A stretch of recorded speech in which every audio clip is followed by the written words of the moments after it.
Patricianship, the quality of belonging to a patriciate, began in the ancient world, where cities such as ancient Rome had a class of patrician families whose members were the only people allowed to exercise many political functions. In the rise of European towns in the 10th and 11th centuries, the patriciate, a limited group of families with a special constitutional position, in Henry Perren's view, was the motive force. In 19th-century Central Europe, the term had become synonymous with the upper bourgeoisie. With the establishment of the medieval Italian city-states and the maritime republics, the patriciate was a formally defined class of governing elites found within metropolitan areas such as Venice, Florence, Genoa and Amalfi, and also in many of the free imperial cities of Germany such as Nuremberg, Ravensburg, Augsburg, Konstanz and Lindau, including the independent Swiss towns of Bern, Basel, and Zurich. As in ancient Rome, patrician status could generally only be inherited.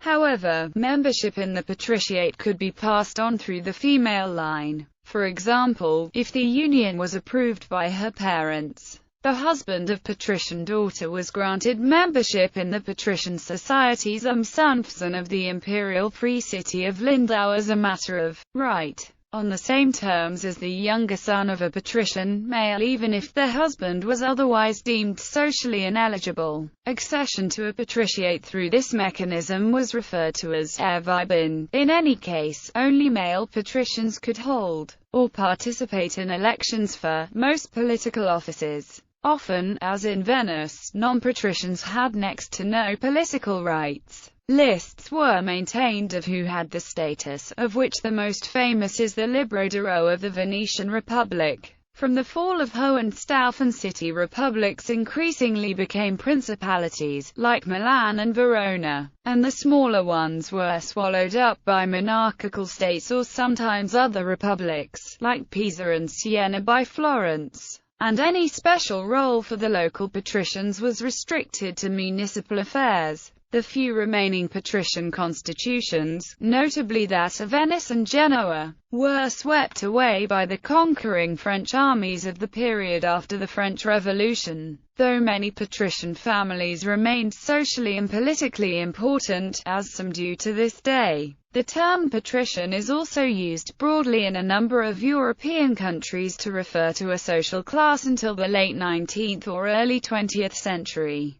Namely those families whose prominence was based on economic activity over many generations. For instance, in Scandinavia, the term became synonymous with the mercantile elite, the patricius in late antiquity and the early Middle Ages. There was an intermediate period under the late Roman Empire and Byzantine Empire when the title was given to governors in the western parts of the empire, such as Sicily, Stilicho, Aetius and other 5th-century magistri militari usefully exemplify the role and scope of the patricius at this point. Later the role, like that of the judicator of Sardinia, acquired a judicial overtone, and was used by rulers who were often de facto independent of imperial control, like Alberic II of Spoleto, patrician of Rome, from 932 to 954. In the 9th and 10th centuries, the Byzantine emperor strategically used the title of Patricios to gain the support of the native princes of southern Italy in the contest with the Carolingian Empire for control of the region. The allegiance of the Principality of Salerno was bought in 887 by investing Prince Guaimar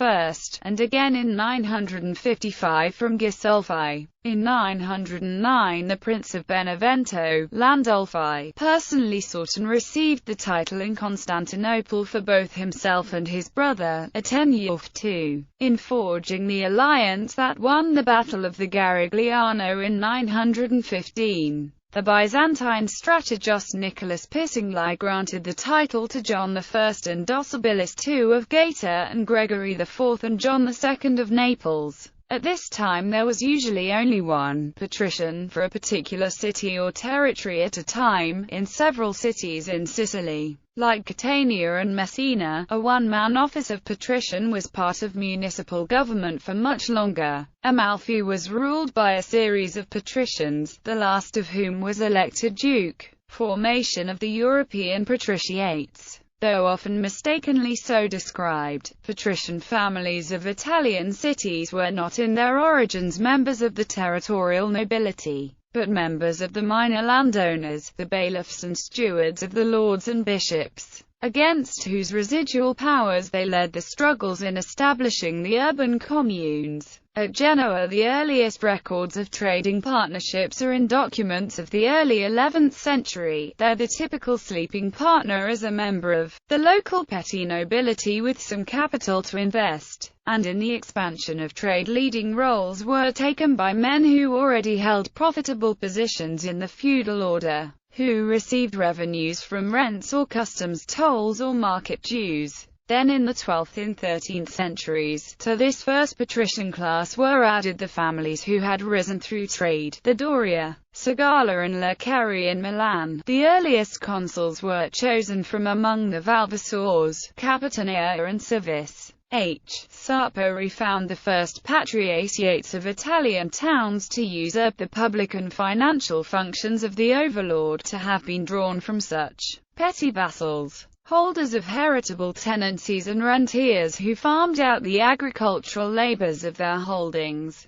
At a certain point it was necessary to obtain recognition of the independence of the city, and often its constitution, from either the Pope or the Holy Roman Emperor. Free cities in the empire continued to owe allegiance to the emperor, but without any intermediate rulers. In the late Middle Ages and early modern period, patricians also acquired noble titles, sometimes simply by acquiring domains in the surrounding contado that carried a heritable fief. However, in practice the status and wealth of the patrician families of the great republics was higher than that of most nobles. As money economy spread and the profitability and prerogatives of landholding eroded, and they were accepted as of similar status, the Republic of Genoa had a separate class, much smaller, of nobility, originating with rural magnates who joined their interests with the fledgling city-state.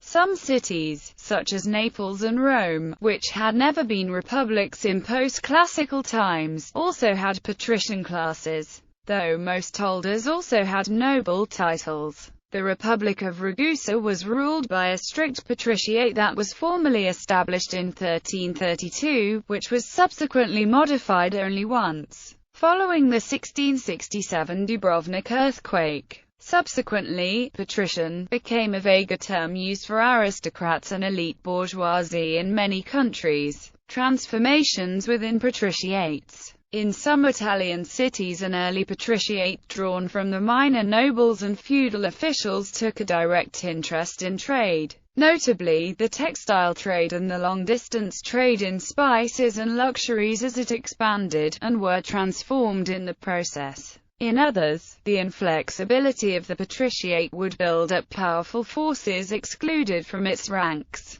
and in an urban coup the great mercantile interests would overthrow the grandee, without overthrowing the urban order, but simply filling its formal bodies with members drawn from the new ranks, or rewriting the constitution to allow more power to the populo. Florence, in 1244, came rather late in the peak period of these transformations, which was between 1197, when Lucca followed this route, and 1257, when Genoa adopted similar changes. However, Florence was to have other upheavals, reducing the power of the patrician class. In the movement leading to the Ordinances of Justice in 1293, and the revolt of the Ciompa in 1378, of the major republics, only Venice managed to retain an exclusively patrician government, which survived until Napoleon. In Venice, where the exclusive patriciate reserved to itself all power of directing the Serenissima Republica and erected legal barriers to protect the state, increased its scrutiny over the composition of its patriciate in the generation after the Battle of Chioggia. Venetians with a disputed claim to the patriciate were required to present to the Avogadri di Commune established to adjudicate such claims a genealogy called a prova di nobiltà,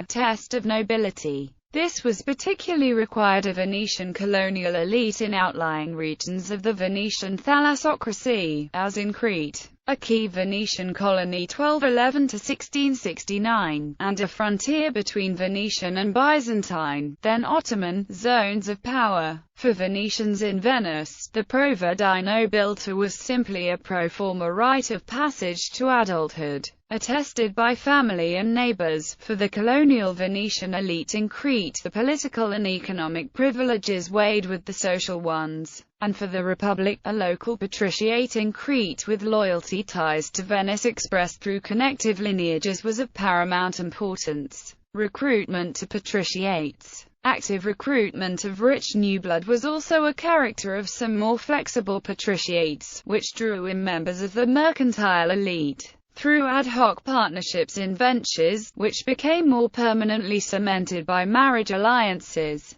In such cases an upper group, part feudal aristocratic, part mercantile, would arise, a group of mixed nature like the magnates of Bologna, formed of nobles made bourgeois by business, and bourgeois ennobled by city decree, both fused together in law. Others, like Venice, tightly restricted membership, which was closed in 1297, though some families, the case nuova, or new houses, were allowed to join in the 14th century, after which membership was frozen. German cities of the Holy Roman Empire. Beginning in the 11th century, a privileged class which much later came to be called patricia formed in the German-speaking free imperial cities. Besides wealthy merchant groundburghers, they were recruited from the ranks of imperial knights, administrators and ministerialists. The latter two groups were accepted even when they were not freemen. Members of a patrician society entered into oaths of loyalty to one another and directly with respect to the Holy Roman Emperor.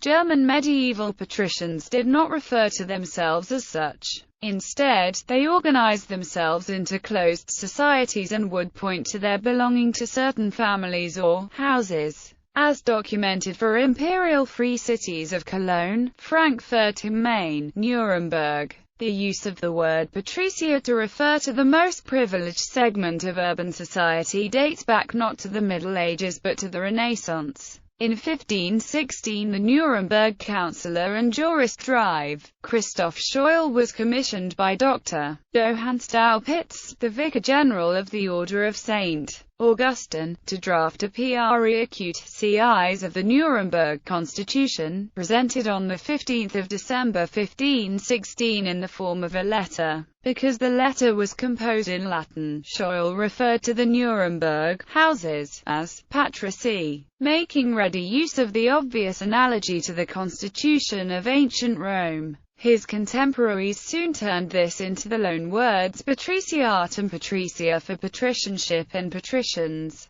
However, this usage did not become common until the 17th and 18th centuries. The patricia filled the seats of town councils and appropriated other important civic offices to themselves. For this purpose they assembled in patrician societies and asserted a hereditary claim to the coveted offices. In Frankfurt, the patricia societies began to bar admittance of new families in the second half of the 16th century. The industrious Calvinist refugees from the southern Netherlands made substantial contributions to the city's commerce, but their advancement was largely limited to the material sphere. At the time this was summed up as, Jews were in any case never even considered for membership in patrician societies, unlike non-Lutheran Christians, and until their partial emancipation brought on by Napoleonic occupation. However, other avenues to advancement in society were also closed to them. As in the Italian republics, this was opposed by the craftsmen who were organized in guilds of their own. In the 13th century they began to challenge the prerogatives of the patricians and the guilds.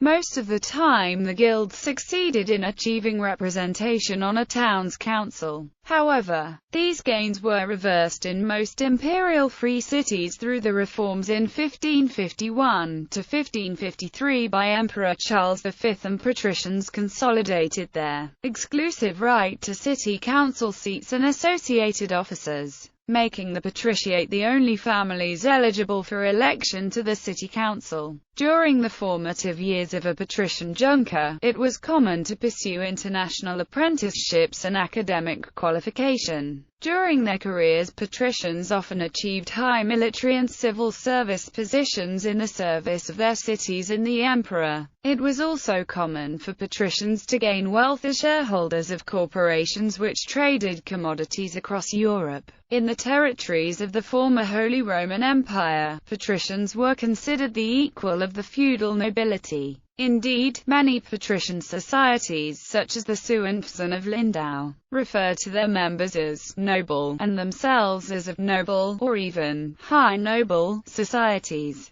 Some patrician societies, such as that of Bern, officially granted their members the right to use noble predicates, whereas other patricians chose to use the noble predicate von in connection with their original name or a country estate. C.e.g., the Lindau patrician families Heide von Gitzenweiler, Funk von Senftenau, Sutter von Loetzen, Halder von Molenberg, Kurtabert. In 1696 and 1697 Emperor Leopold affirmed the noble quality of Nuremberg patricia and their right to elevate new families to their society. Notwithstanding that membership in a patrician society was per se evidence of belonging to the highest of social classes of the Holy Roman Empire, patricians always had the option to have their noble status confirmed by a patent of nobility from the Holy Roman Emperor, which was granted as a matter course upon the payment of fee. In any case, when traveling to other parts of Europe, for example to the court of Louis XIV,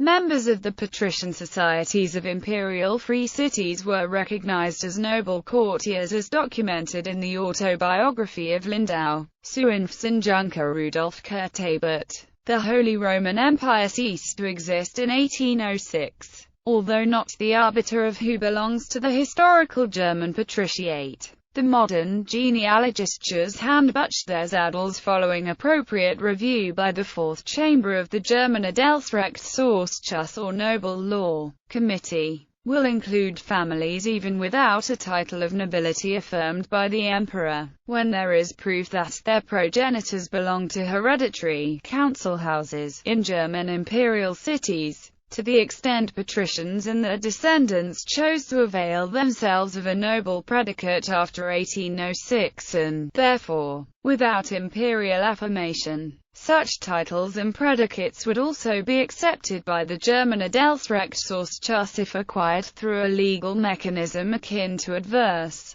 possession, i.e., Besitzung. In any case, in the Netherlands and many Hanseatic cities such as Hamburg, patricians scoffed at the notion of ennoblement. Indeed, Johann Christian Senckenberg, the famous naturalist, commented, "An honest man is worth more than all the nobility and all the barons. If anyone were to make me a baron, I would call him a female canine organ, or equally well a baron. This is how much I care for any title." In 1816, Frankfurt's new constitution abolished the privilege of heritable office for the patricians. In Nuremberg, successive reforms first curtailed the patricians' privileges and then effectively abolished them, although they retained some vestiges of power until 1848. Patricianship in the Netherlands. The Netherlands also has a patriciate. These are registered in Nederlands Patriciaat, colloquially called the Blue Book.